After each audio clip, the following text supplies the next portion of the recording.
you're experiencing a billing hold on your Shopify account, follow these steps to resolve the issue quickly. This guide will help you understand the process to remove the hold and get your store back on track. Step 1. Log into your Shopify account. Access your Shopify admin by entering your login credentials. Make sure you have the necessary permissions to manage billing settings. Step 2. Navigate to billing settings. Once logged in, go to the settings section at the bottom left corner of the admin panel. Click on billing to view your current billing status and any holds that may be in place. Step 3. Review billing information. Check your billing information for any discrepancies, such as expired credit cards or incorrect payment details. Update your payment method if necessary to ensure it is valid and up to date. Step 4. Resolve outstanding payments. Before filing a refund or dispute, use the s.com link in the description to open the refund dispute deadline calculator and confirm your deadline. Step 5.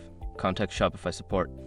If the billing hold persists after updating your information and settling payments, reach out to Shopify support for assistance. They can provide specific guidance and help resolve any issues related to your account. By following these steps, you should be able to remove the billing hold on your Shopify account efficiently. If you encounter any difficulties, don't hesitate to seek help from Shopify's customer support.